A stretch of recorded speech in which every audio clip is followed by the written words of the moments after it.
June 1954. A bathroom in the Pocono Mountains.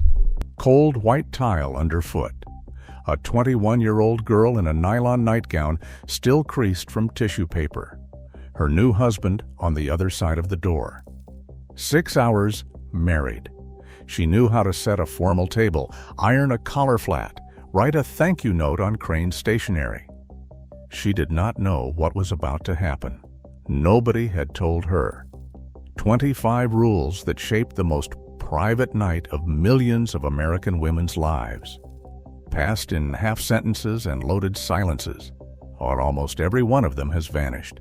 Now, before we dive in, tap that subscribe button. You will not want to miss what is coming next. Number 25. She was expected to be in bed before he entered the room. The 1952 edition of Modern Bride included a small guide to marital adjustment stapled into the back pages. Its advice was plain. A husband should find an errand that gives his wife a chance to be in bed when he returns. The click of the hotel room door.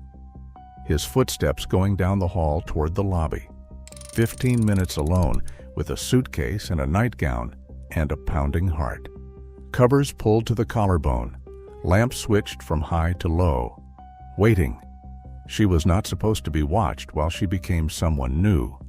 The 15 minutes were not about convenience. They were about mercy. Number 24. The mother's talk happened exactly once and lasted less than 5 minutes. In the days before the wedding, the bride's mother sat her down. The talk rarely lasted 5 minutes. Sometimes it did not happen at all. The edge of the bed, a closed bedroom door, hands folded in the lap, the mother looking at the quilt or the wall. Just be patient with him, or simply it gets easier.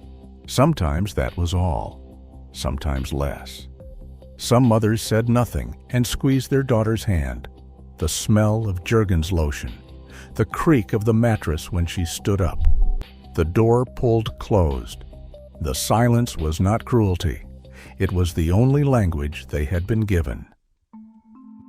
Number 23, the peignoir set was selected months in advance. The bridal peignoir was a matching nightgown and robe in white nylon and lace, purchased or given as a gift well before the wedding day. Brands included Vanity Fair, Kaiser, Shadowline, and Rogers, carried at department stores like J.C. Penney and Montgomery Ward. Made of chiffon and satin with ribbon closures and chantilly lace trim, they cost $3 to $8 depending on the family's means. Each set was wrapped in tissue paper and stored in the bottom of the hope chest. The smell of cedar and new fabric rose when the lid was lifted. It was the one garment she owned that existed for someone else's eyes. And she chose it in her mother's company, under fluorescent department store lights, without either of them saying exactly what it was for. Number 22. The hope chest had been packed since she was 15. Girls began assembling a hope chest years before they were engaged. A Lane cedar chest from the Lane Furniture Company of Alta Vista, Virginia. Given as a gift for a 16th birthday or a high school graduation. Inside, embroidered pillowcases hand-hemmed by the girl herself. A set of Canon sheets, a Fanny Farmer cookbook, and in the very bottom, wrapped in tissue, the nightgown. In 1952, Rice's jewelry store in Fitchburg sent a postcard to every girl at Fitchburg High offering a sterling silver spoon in the pattern of her choice. The hope chest was not a storage container. It was a promise she made to herself before she even knew his name. And when she opened it the week of the wedding, everything inside smelled like the girl who had packed it and the woman who was about to unpack it. Number 21. She changed in the bathroom, never in his presence. A Samsonite train case in powder blue sitting on the bathroom counter. Inside, the nightgown, the robe, a small bar of Camay soap, a jar of Pond's cold cream, bobby pins, a comb, a small bottle of perfume. the zipper of the dress coming down, the clasp of the girdle unhooked, the new gown pulled over her head. One check in the mirror, one deep breath. The doorknob turned, and the door between the two was never opened in his presence. Number 20. The nightgown stayed on. The gown went on in the bathroom. The robe was set on the chair only after she was under the covers. If the gown shifted, it was in the dark. Full nudity was not part of the wedding night for most couples. For many, it would not happen for weeks or months afterward. Some women never fully undressed in front of their husbands in the entirety of the marriage. Modesty was not shame. It was a form of self-possession that no one had to explain and no one dared question. 6 rules in, and every single one involved a closed door, a drawn curtain, or a lowered light. The entire architecture of the 1950s wedding night was built on one principle: privacy was sacred. That instinct is almost gone now. We confess everything. We broadcast everything. The 1950s bride kept one night to herself, and she took it to her grave. Number 19. The lights went off before anything began. The room was dark. That was not a preference, it was protocol. The bedside lamp turned off, the thin line of light from the bathroom if the door was not fully shut, the faint glow of a motel vacancy sign through the curtain, the sound of breathing and sheets, and nothing else. The 1950s hotel room did not have a dimmer switch. It had an on and an off. In the dark, neither of them had to perform. They could simply be two people, frightened and hopeful, beginning something enormous without an audience. That was the gift the dark gave. Number 18. White was the only acceptable nightgown color. Not ivory, not pink, not pale blue. White, the same color she had worn to the altar. White nylon, white lace, white satin ribbon at the empire waist. The color meant the same thing in the church and in the bedroom. Black negligées existed in the pages of Frederick's of Hollywood catalogs. But they did not exist in respectable suitcases. Not on the first night. The color was not a suggestion. It was a declaration. And every woman in the family knew what it declared without a word being spoken. Number 17. She was not supposed to know anything. A respectable bride was expected to arrive at the wedding night with no sexual knowledge. Even if she had some, she was to act as though she had none. No health class that covered the subject. No frank conversation from any adult. An older married cousin might have whispered one sentence and then been shushed. If a girl found a passage in a library book, she read it standing in the aisle and put it back on the shelf. What she knew in fragments. None of it was supposed to show. Ignorance was not a failure of education. It was proof she had been raised right. And the weight of that proof sat on her shoulders alone. Number 16. The marriage manual was read in secret. Many couples owned a copy of Dr. Van de Velde's Ideal Marriage, its Physiology and Technique. The English translation was reprinted 46 times and sold well over 500,000 copies. A plain cloth cover. Dense clinical language packed with jargon that ordinary people could barely follow. The term he used for kissing was buccolingual contact. Many editions carried an insert stating that the sale of the book was strictly limited to members of the medical profession. She read it after he fell asleep. He read it in the men's room at work. Neither admitted to the other that they had opened it. The manual was the only roadmap most couples had, and it was written in a language neither of them fully understood. Number 15. Virginity was assumed and never discussed. No one asked, no one verified.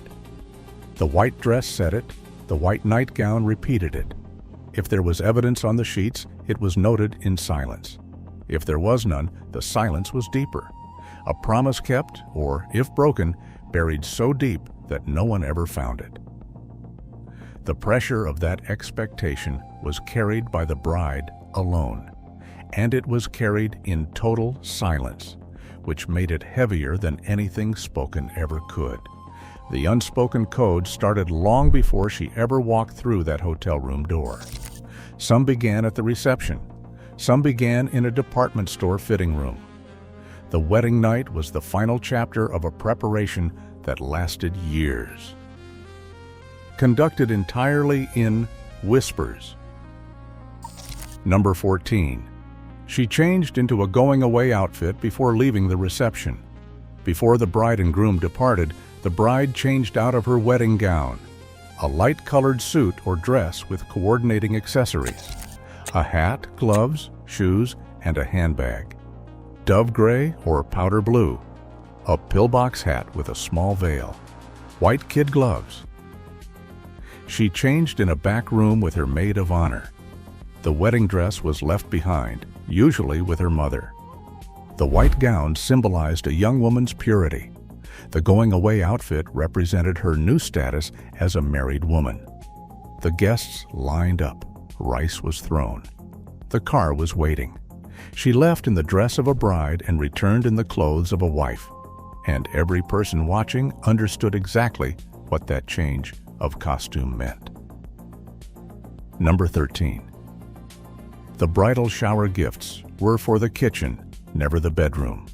Bridal shower gifts in the 1950s were strictly domestic, a set of Pyrex mixing bowls in primary colors, Corning ware with the cornflower blue pattern, a Hamilton beach stand mixer, Canon bath towels, dish towels embroidered with the days of the week, a Presto pressure cooker from an aunt, stainless flatware from the girls at the office, wrapped in white paper, opened on a folding chair in someone's living room with a hat made from the bows. Not one single item for the bedroom, not a nightgown, not a slip. The closest anyone came was a set of monogrammed pillowcases, and even those were for the guest room. The bridal shower prepared her for the kitchen, but who prepared the groom? Number 12. The groom was told one thing: be gentle. The groom's preparation was even sparser than the bride's. His father, an older brother, or a friend might offer one sentence: a handshake at the back of the church, a slap on the shoulder. Take it easy with her. Or, she doesn't know anything, so go slow. That was the extent of it. No manual handed to him, no rehearsal. A man of 22 or 23 expected to lead something he had no training for, with a partner who had even less. His knowledge likely came from barracks talk if he had served, or from a dog-eared paperback hidden under a mattress. He carried his own burden that night, and nobody ever thinks to ask about it.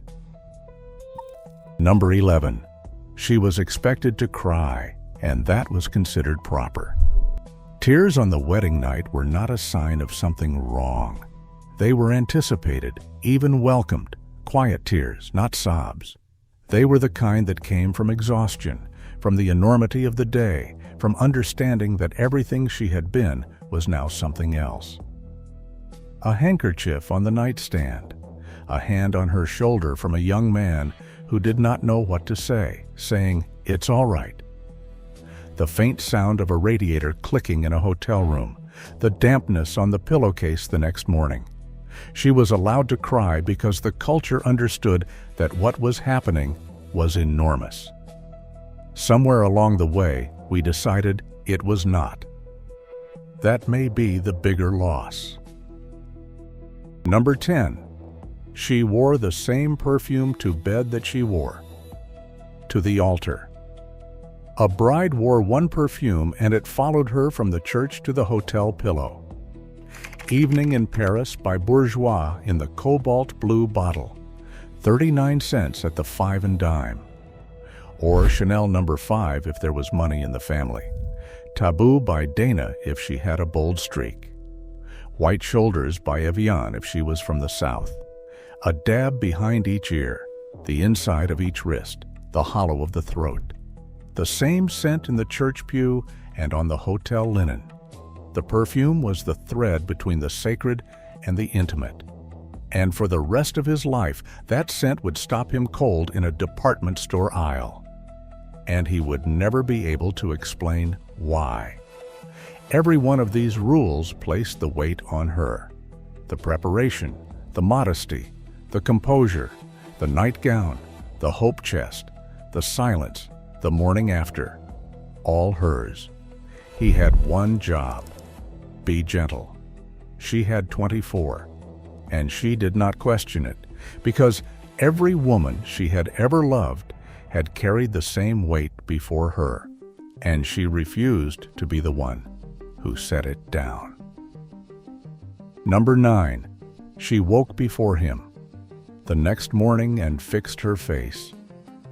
5:30 in the morning, bare feet on cold tile. The bathroom door shut softly. Pond's cold cream to clean the face. A fresh application of lipstick. Revlon's cherries in the snow or fire and ice. Hair smoothed with a comb. The nightgown straightened. Back into bed before his eyes opened. The first face he saw as her husband was to look like the woman he had married, not the girl who had lain awake half the night. She gave him that illusion because she believed it was her duty, and she would keep giving it to him every morning for the next 50 years. Number 8. The honeymoon destination was his secret. The groom chose the honeymoon and often kept it a surprise. She packed without knowing where she was going. Niagara Falls, the Pocono Mountains, a cabin at Lake Placid, a motor court on Route 1 heading toward Virginia Beach. He made the reservation by telephone and paid in advance with a money order. He planned the route on a Rand McNally Road Atlas. She packed her Samsonite suitcase with summer dresses and a cardigan just in case. She found out when the car turned onto the highway. Sometimes, not even then. Trust was not a feeling in 1954. It was a verb. She climbed into a car with a man she had promised her life to and let him drive. That was the first act of marriage, and she performed it without a map. Number 7. The thank you note started the morning after the wedding. Etiquette demanded that the bride begin writing thank you notes for wedding gifts immediately. Some started the very next morning. Crane stationery, blue ink, monogrammed with her new married initials, the pen moving across cream-colored cardstock on the hotel desk while the coffee cooled. Thank you so much for the beautiful casserole dish. It was very thoughtful. Written in the honeymoon hotel with the suitcase still half unpacked and the bed still unmade behind her. Duty did not pause for sentiment. And a woman who understood that earned the respect of every older woman in the family for the rest of her life. The thank you notes were about the marriage. Number 6, she never discussed the wedding night with anyone, ever. But there was a deeper rule about the wedding night itself, and it was the one that lasted longest. What happened on the wedding night was not spoken about, not to her mother, not to her sister, not to her closest friend. The silence was immediate and permanent. A mother calling the hotel the next day. "How is the room, dear?" "Fine, Mama." A sister searching her face over coffee a week later. A best friend asking nothing but looking for everything. A smile, a change of subject. The door closed and stayed closed for 50 years. She kept the silence not because someone told her to.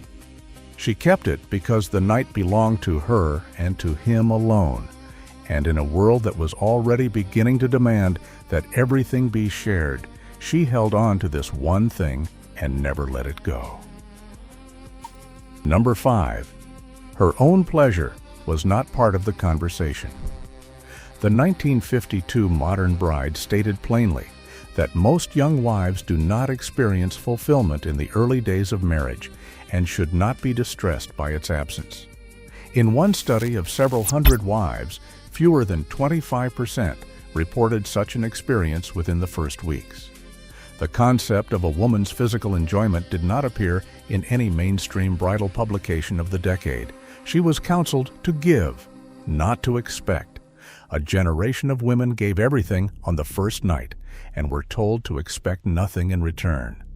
Not because they did not want, because they were told their wanting was beside the point. Number 4. Twin beds were considered perfectly respectable, even for newlyweds. Many newlywed couples slept in twin beds. This was not unusual. It was considered proper. Lucy and Ricky Ricardo in separate beds on national television. The Sears catalog advertising matching twin bed sets for the master bedroom. Hotel honeymoon suites with 2 single beds side by side. A nightstand between them. The Hollywood production code requiring separate beds for any married couple shown on screen. The 6-inch gap between mattresses. The arm that reached across it in the dark. The twin beds were not about distance. They were about decorum, and the crossing of that narrow gap required more courage than any double mattress ever would. Number 3. The decorated car announced it to the entire town. The getaway car was decorated by the groomsmen with tin cans, streamers, and shoe polish messages.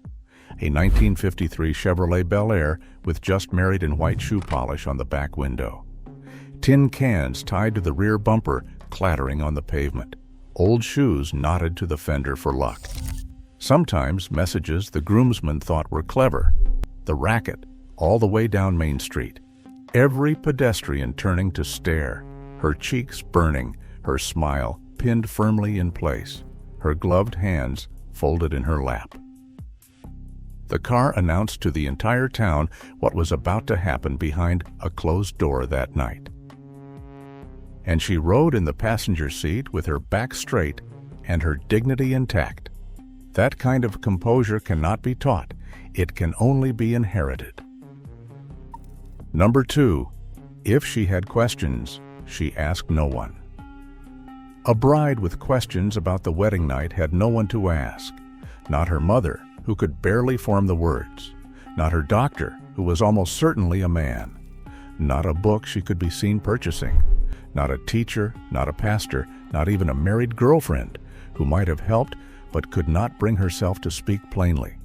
The questions lived inside her and stayed there. What would it feel like? Would it hurt? Would she disappoint him? Was there something wrong with her for wondering? She carried every question alone into that room. And when it was over, she carried the answers alone too. A private library of experience that no one ever asked to borrow, and she never offered. Number 1. The only real preparation was her mother sitting on the edge of the bed the night before the wedding, in household after household across America. The mother came into her daughter's room and sat on the edge of the bed.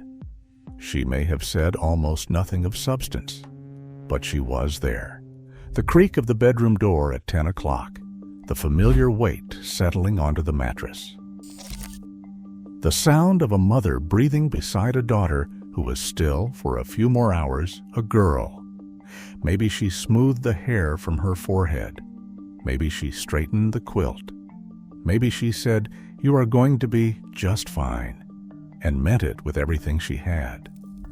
The room smelled like Jergens hand lotion and fresh linen. The hall light cut a yellow line across the floor. Neither of them said what they really meant. Both of them understood it entirely. That woman on the edge of the bed had once been the girl underneath the covers. And her mother before her, and her mother before that. A chain of women sitting in the dark, saying almost nothing, giving everything. The lesson was never in the words, it was in the weight on the mattress, and for most girls, it was enough. 25 rules, Not one published, not one signed, not one taught in a classroom or stamped on a card. Passed from woman to woman in kitchens and bedrooms, in glances, in the things that were never said. And somewhere right now, an old woman remembers every one of them.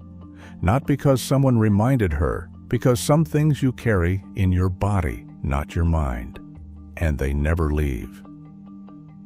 And if you want more forgotten wisdom from the generations who came before us, the next video is waiting for you right now.